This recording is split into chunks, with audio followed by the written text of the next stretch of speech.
NCERT learners में आप सभी का बहुत बहुत स्वागत है। आज मैं कक्षा 8 की हिंदी की किताब मल्हार का पाठ दो गौरैया पढ़ रही हूँ, जिसके लेखक हैं भीष्म साहनी। चलिए शुरू करती हूँ। घर में हम तीन ही व्यक्ति रहते हैं, माँ, पिताजी और मैं। पर पिताजी कहते हैं कि यह घर सराय बना हुआ है।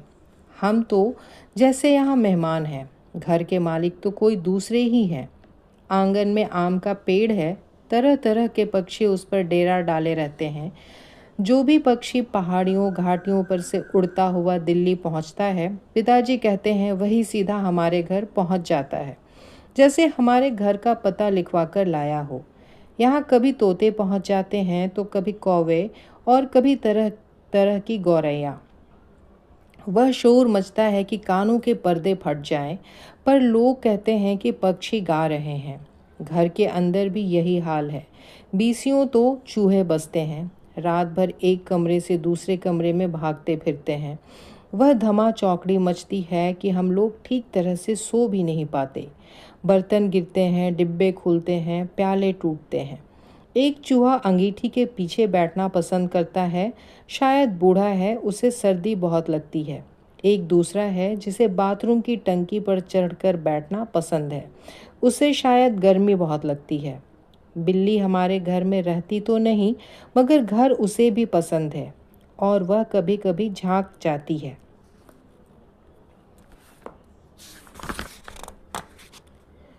मन आया तो अंदर आकर दूध पी गई, न मन आया तो बाहर से ही फिर आऊंगी कहकर चली जाती है।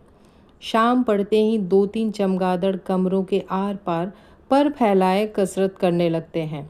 घर में कबूतर भी हैं। दिन भर गुटर गूं का संगीत सुनाई देता रहता है। इतने पर ही बस नहीं, घर में छिपकलियाँ भी हैं और बर्रे भी हैं, और चींटियों की तो जैसे फौज ही छावनी डाले हुए हैं। अब एक दिन दो गौरैया सीधे अंदर घुस आई और बिना पूछे उड़ उड़कर मकान देखने लगी। पिताजी कहने लगे कि मकान का निरीक्षण कर रही हैं कि उनके रहने योग्य है या नहीं। कभी वे किसी रोशनदान पर जा बैठती तो कभी खिड़की पर, फिर जैसे आई थी वैसे ही उड़ भी गई। पर 2 दिन बाद हमने क्या देखा कि बैठक की छत में लगे पंखे के गोले में उन्होंने अपना बिछावन बिछा लिया है और सामान भी ले आई हैं, और मज़े से दोनों बैठी गाना गा रही हैं। जाहिर है उन्हें घर पसंद आ गया था। माँ और पिताजी दोनों सोफे पर बैठे उनकी ओर देखे जा रहे थे। थोड़ी देर बाद माँ सिर हिलाकर बोली, अब तो ये नहीं उड़ेंगी। पहले इन्हें उड़ा देते तो उड़ जाती, अब तो इन्होंने यहाँ घोंसला बना लिया है। इस पर पिताजी को गुस्सा आ गया। वह उठ खड़े हुए और बोले, देखता हूँ ये कैसे यहाँ रहती हैं। गौरैया मेरे आगे क्या चीज़ है, मैं अभी निकाल बाहर करता हूँ। छोड़ो जी, चूहों को तो निकाल नहीं पाए, अब चिड़ियों को निकालेंगे, माँ ने व्यंग्य से कहा। माँ कोई बात व्यंग्य से कहे तो पिताजी उबल पड़ते हैं। वह समझते हैं कि माँ उनका मजाक उड़ा रही है। वह फौरन उठ खड़े हुए और पंखे के नीचे जाकर जोर से ताली बजाई और मुंह से शा शू कहा। बाहें झुलाई, फिर खड़े खड़े कूदने लगे। कभी बाहें झुलाते, कभी शा शू करते। गौरैयों ने घोंसले में से सिर निकालकर नीचे की ओर झांक कर देखा और दोनों एक साथ ची ची करने लगी और माँ खिलखिलाकर हंसने लगी। पिताजी को गुस्सा आ गया। इसमें हंसने की क्या बात है? माँ को ऐसे मौक़ों पर हमेशा मजाक सूझता है। हंसकर बोली, चिड़िया एक दूसरे से पूछ रही हैं कि यह आदमी कौन है और नाच क्यों रहा है। तब पिताजी को और भी ज़्यादा गुस्सा आ गया और वह पहले से भी ज़्यादा ऊंचा कूदने लगे। गौरैया घोंसले में से निकलकर दूसरे पंखे के डैने पर जा बैठी। उन्हें पिताजी का नाचना जैसे बहुत पसंद आ रहा था। माँ फिर हंसने लगी, ये निकलेंगी नहीं जी, अब इन्होंने अंडे दे दिए होंगे। निकलेंगी कैसे नहीं, पिताजी बोले और बाहर से लाठी उठा लाए।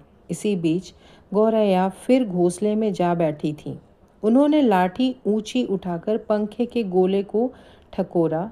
चींची करती गौरैया उड़कर पर्दे के डंडे पर जा बैठी। इतनी तकलीफ करने की क्या ज़रूरत थी? पंखा चला देते तो ये उड़ जाती, माँ ने हंसकर कहा।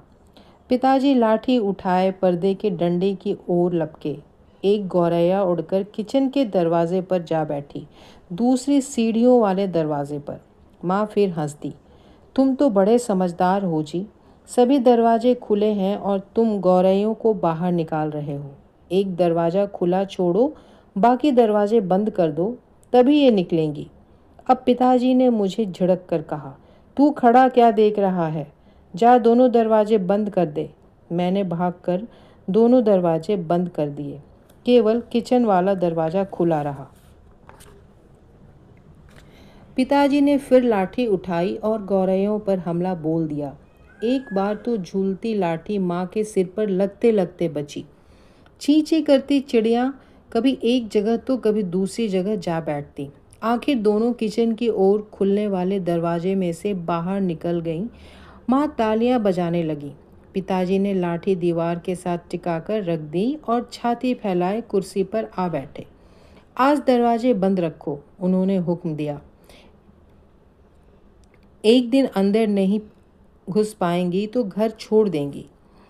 तभी पंखे के ऊपर से चीची की आवाज़ सुनाई पड़ी और माँ खिलखिलाकर हंस दी। मैंने सिर उठाकर ऊपर की ओर देखा। दोनों गौरैया फिर से अपने घोंसले में मौजूद थीं। दरवाजे के नीचे से आ गई हैं, माँ बोली। मैंने दरवाजे के नीचे देखा। सचमुच दरवाज़ों के नीचे थोड़ी थोड़ी जगह खाली थी। पिताजी को फिर गुस्सा आ गया। माँ मदद तो करती नहीं थी, बैठी हंसे जा रही थी। अब तो पिताजी गौरैयों पर पिल पड़े। उन्होंने दरवाज़ों के नीचे कपड़े ठूस दिए ताकि कहीं कोई छेद बचा नहीं रह जाए, और फिर लाठी झुलाते हुए उन पर टूट पड़े। चिड़िया ची ची करती फिर बाहर निकल गई, पर थोड़ी ही देर बाद वे फिर कमरे में मौजूद थीं। अब की बार वे रोशनदान में से आ गई थीं, जिसका एक शीशा टूटा हुआ था। देखो जी, चिड़ियों को मत निकालो, माँ ने अब की बार गंभीरता से कहा। अब तो इन्होंने अंडे भी दे दिए होंगे, अब ये यहाँ से नहीं जाएंगी। क्या मतलब, मैं कालीन बर्बाद करवा लूँ? पिताजी बोले और कुर्सी पर चढ़कर रोशनदान में कपड़ा ठूंस दिया और फिर लाठी झुलाकर एक बार फिर चिड़ियों को खदेड़ दिया। दोनों पिछले आंगन की दीवार पर जा बैठी। इतने में रात पड़ गई। हम खाना खाकर ऊपर जाकर सो गए। जाने से पहले मैंने आंगन में झांक कर देखा, चिड़िया वहाँ पर नहीं थीं। मैंने समझ लिया कि उन्हें अक्ल आ गई होगी, अपनी हार मानकर किसी दूसरी जगह चली गई होंगी। दूसरे दिन इतवार था। जब हम लोग नीचे उतरकर आए तो वे फिर से मौजूद थीं और मज़े से बैठी मल्हार गा रही थीं। पिताजी ने फिर लाठी उठा ली। उस दिन उन्हें गौरैयों को बाहर निकालने में बहुत देर नहीं लगी। अब तो रोज़ यही कुछ होने लगा।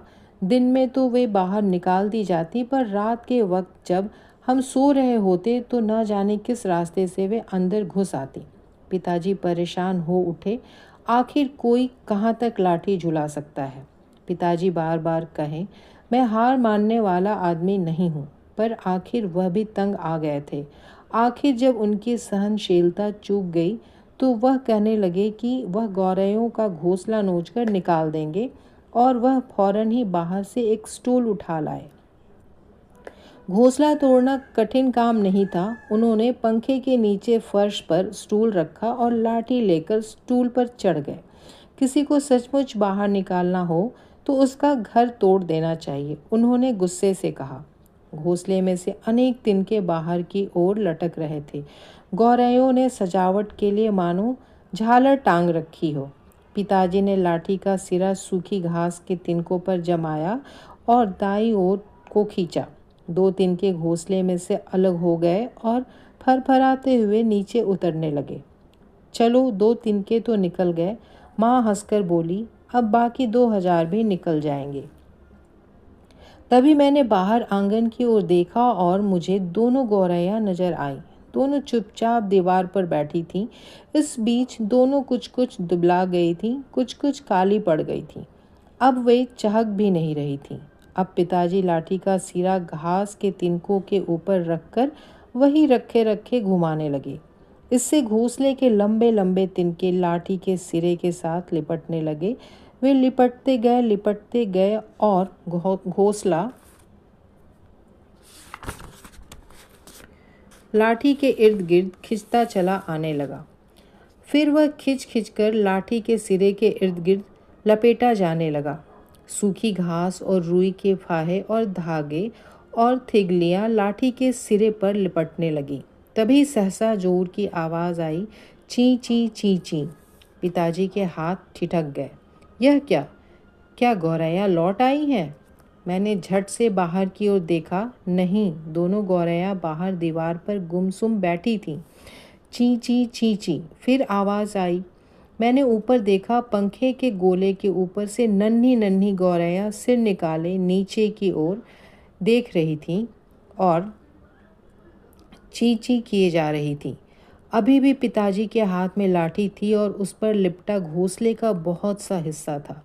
नन्ही नन्ही दो गौरैया वे अभी भी झांके जा रही थी और ची ची करके मानो अपना परिचय दे रही थी। हम आ गई हैं, हमारे माँ बाप कहाँ हैं? मैं अवाक उनकी ओर देखता रहा। फिर मैंने देखा पिताजी स्टूल पर से नीचे उतर आए हैं और घोंसले के तिनकों में से लाठी निकालकर उन्होंने लाठी को एक ओर रख दिया है और चुपचाप कुर्सी पर आकर बैठ गए हैं। इस बीच माँ कुर्सी पर से उठी और सभी दरवाजे खोल दिए। नन्ही चिड़ियाँ अभी भी हाँफ हाँफ कर चिल्लाए जा रही थीं और अपने माँ बाप को बुला रही थीं। उनके माँ बाप झट से उड़कर अंदर आ गए और ची ची करते उनसे जा मिले और उनकी नन्ही नन्ही चोंचों में चुग्गा डालने लगे। माँ, पिताजी और मैं उनकी ओर देखते रह गए। कमरे में फिर से शोर होने लगा था, पर अब की बार पिताजी उनकी ओर देख देख कर केवल मुस्कुराते रहे। लेखक से परिचय। भीष्म साहनी हिंदी साहित्य के बहुमुखी प्रतिभा के लेखक थे। उन्होंने अपनी कहानियों में देश विभाजन और मानवीय मूल्यों की मार्मिक अभिव्यक्ति की है। उनके प्रसिद्ध उपन्यास तमस पर उन्हें साहित्य अकादमी पुरस्कार दिया गया था। साहित्य में उनके योगदान के लिए उन्हें भारत सरकार ने पद्म भूषण से अलंकृत किया था। बच्चों के लिए उन्होंने गुलेल का खेल आदि कई कहानियाँ लिखी।